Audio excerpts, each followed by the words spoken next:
Wikipedia is darker than you thought. Don't believe me? What if I told you that there's an article about a book linked to the deaths of 3 children? Another one about a banned DVD that showcases horrible actions committed towards a person with a disability. And one more about an isolated man. Let's look at these articles. The 2006 Werribee DVD incident occurred in the Australian town of Werribee. In the film, a group of 12 boys would record themselves doing public stunts, similar to a Jackass-style movie, but even one of the stars from the Jackass film, Johnny Knoxville, would argue against these claims and said, "We're not mean-spirited, we're not evil. Shoot those little bastards."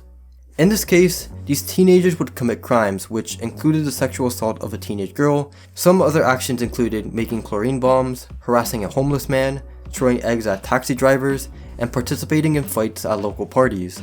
They even showed media coverage of incidents they have claimed to be in.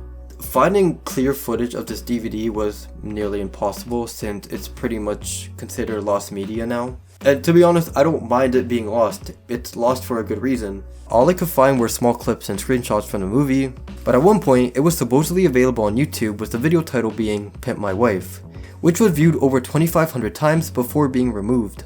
The boys even tried to make a quick profit off the movie by selling $5 DVD copies. To make it even worse, they would also tell people in their school that they did this. They would go out in public.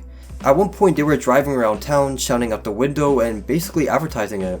Regarding the film, the most sinister actions were imposed on the girl, who we never got to hear her real name, but is referred to as the victim. Some of their actions including urinating on her, setting her hair on fire, sending verbal threats, and throwing some of her clothing into the Werribee River. Prior to meeting up, the girl was communicating with 2 of the boys using MSN Messenger. They were originally planning to meet at the Werribee shopping center. Upon arriving at the Werribee station, the guys walked her to the river to record their actions. In the screenshot, it shows the warning screen and advises those watching that what they're about to be shown is unpleasant. It was also mentioned that the victim has no problem with what's about to be shown, as she took it all as a joke. Even looking at the small snippets of the film, you can tell it's pretty messed up.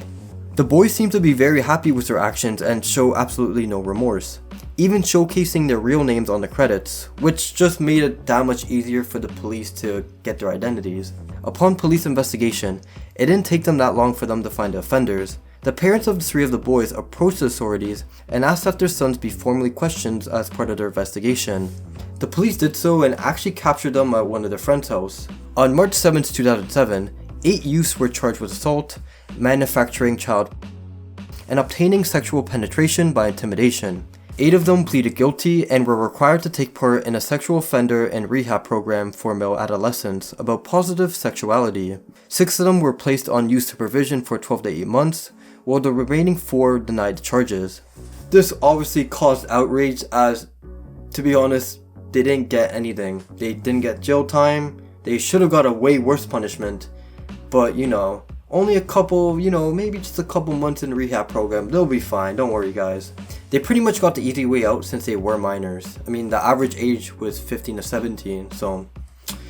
I know they're minors, but at that age, you should know what's right and wrong. To Train Up a Child is a book written by Michael and Debbie Pearl, which was published by their own non-profit organization, No Greater Joy Ministries. First published in 1994, it began as a letter to a homeschool mother and her answer to her question, "How do you train your child to be so happy and obedient?" They both knew it was a big subject and that they couldn't necessarily summarize it, so this is when they decided to write a whole book on it. Both of them explained how they were influenced by the traditions they inherited from their parents, and they looked at other methods that were unique to their family. So now that that's out of the way, you're probably wondering, what is the book about? To keep it real with you guys, the book is essentially a guide to child. Oh, you don't believe me? Well, okay, let's just look at some of the teachings that were described in the book then. The book tells parents to spank their kids and to break their will, even specifically telling them to use tubes to hurt them. Some other tactics include leaving them to starve and, if disobedient, spraying them using a garden hose. These are just a couple of examples that were mentioned in the book, and I can't go into full detail because, YouTube's gonna be on me, but however, I can talk about the odd behavior by Michael Pearl. Now personally, I always try to look at both sides of the stories. I started to question whether people should take the book in a literal manner, And overall, I just wanted to look and see behind the parents' ethics. And honestly, this would be a fair point to bring up. But what if I told you that this book has been linked to 3 deaths? The children being Lydia Schatz, Hannah Williams, and Sean Paddock. All children were killed by their parents, and if you thought things couldn't get worse, you would be wrong again. On the couple's website, No Greater Joy Ministries, Michael heard about the news of both Hannah Williams and Lydia Schatz. Instead of being remorseful, he laughed about it. No, seriously, the title of his blog post is literally called Laughing. In the post, he mentions how he laughs at his critics and how these obedient kids become models of self-control and discipline, highly educated creative entrepreneurs that pay the taxes your children will receive in entitlements. He further elaborates and explains how the children who are dealt with the Christian way of obedience will be the ones that take care of those who are never trained. So for example, he states, when they go to a doctor, it will be one of our Christian children that heals them with cutting-edge innovation. I don't know about you guys, but I'm kind of starting to think that Michael isn't the best preacher. And I don't know if he's the most qualified to be talking about this. There are even more cases of Michael showing no remorse, as he stated that the book repeatedly warns parents against abuse and emphasizes a parent's responsibility to love and properly care for the children. Oh, okay, sure, that sounds good. If the book didn't include cruel punishments to use against children. Something interesting that I saw was that the Seattle Times claimed that all the methods in the book to be used against children, the only one proven to have been used on Hannah Williams was spanking. Which is true, but we can't just ignore that all the other methods used not mentioned in To Train a Child Up weren't heavily influenced from the book. Let's look at Sean Paddock. He was suffocated due to being wrapped too tightly in blankets. And now Hannah Williams. She was left out in the cold with no clothing and died from hypothermia. On top of that, the parents did use some forms of punishments that were suggested in the book, such as starvation. Now, just because the last forms of punishment weren't necessarily mentioned in the book, there was still the act of abusive punishments. In the end, all parents were charged for their crimes. Regarding Michael and Debbie, they are still active on YouTube till this day, and from what I've seen, their preachings haven't changed. Also, the book is still available on Amazon, and despite it saying revised and expanded, there have been no modifications on their stance on spanking. Instead, the arguments have been expanded and strengthened for traditional biblical child training. People really rated this 4 to 5 stars, and it's $13. Yeah, I'm done, guys. I'm done, guys.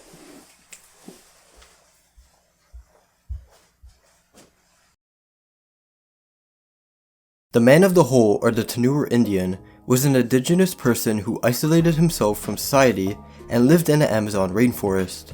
Honestly, there's not too much knowledge about him in general. No one knows his name, what language he spoke, or what tribe he even came from. However, it was documented that he was the last remaining member of his tribe, as the other members were part of the genocide back in the 1970s by the Brazilian settlers. He got the nickname Man of the Hole due to his habit of digging holes, in which he did this to protect himself and to catch animals. Others have suggested that him digging the holes may have had some sort of spiritual significance. Since 1996, the FUNIA, or the National Indian Foundation, have interacted with the man, but for a majority of the time he's decided to stay silent. One time in 2009, the Man in the Hole survived an attack from an armed rancher. All I'm gonna say is that these people need to leave the man alone. He's just chilling, minding his own business, you know, having his own land, and people are just coming into it. People are just intruding. And I understand that people are interested in him since, like, he can be considered somewhat sacred since he's the only tribe member. But to attack him, I think you're just doing too much. But don't worry, he's pretty much good at this point. In 2007, the National Indian Foundation announced that 31 square miles of the man's land is considered protected territory. After being established, he was monitored by authorities and they tried to prevent others from intruding his area. Which honestly worked pretty well, except that one time, like I said earlier, back in 2009. Something else that should be mentioned is the amount of huts he has made to protect himself. Over the years, there's been numerous estimates regarding how much he has actually built, with the average being between 50 to 70 huts. In these huts, it was said that he would store all of his supplies that he used, such as his dried fruits, spears, and his handy torch. Essentially, he was pretty much the ultimate survivor man, as he would do everything all on his own. He would grow his own food, get his own materials, like, this guy's playing Minecraft, literally. Despite all the success he has had of protecting himself, It obviously brought fear to his mind, knowing that a ton of outsiders were always looking out for him. Even though they knew the land was protected and secure, so I'm not really sure why they would even go there. But yeah, just a quick question, what do you guys think about these isolated tribes? Do you believe that they should be left alone, or do you think we should encounter them? I believe that they should be left alone, but I feel that authorities should be helping them in a way. For example, giving them like medicine, supplies. That would probably be the best option, since they wouldn't be necessarily messing around with them, but instead helping them. But yeah, just let me know what you guys think in the comments.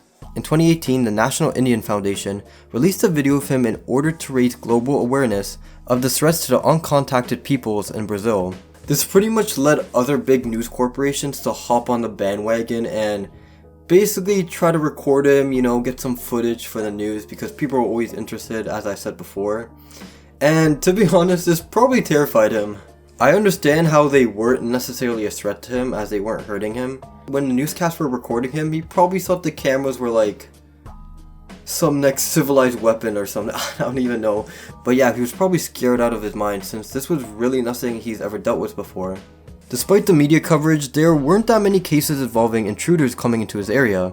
In all honesty, he's received more support than ever, since in 2015, his protected area was enlarged by another 11 miles. This was issued by the authorities in the hopes he would survive the remainder of his life in this isolated area. They even offered him supplies, tools, and weapons for reassurance. However, despite all the good things, there's always a bad side. Just recently, on August 24, 2022, the man of the hole was found dead in his last home by the FUNIA agent, Jose Aguirre. On the scene, Jose found the man's body covered in feathers in a hammock outside of one of his straw huts. Indigenous expert Marcelo dos Santos reported that he could have possibly put feathers on himself, knowing that he was about to die. There was no signs of any disturbance in the area, nor was there any sort of violence shown, which led many to believe that he just died of natural causes. His age was never truly determined, but he was estimated to be around 60 at the time of his death. And adding on to that, it was estimated that he was alone in the wilderness for over 20 plus years. Please leave any criticism in the comment section, as it helps me a ton. Also, thank you guys for getting this channel to 27k subs. I wouldn't be here without you guys. If you made it this far, thanks for staying, and hope you have a great one.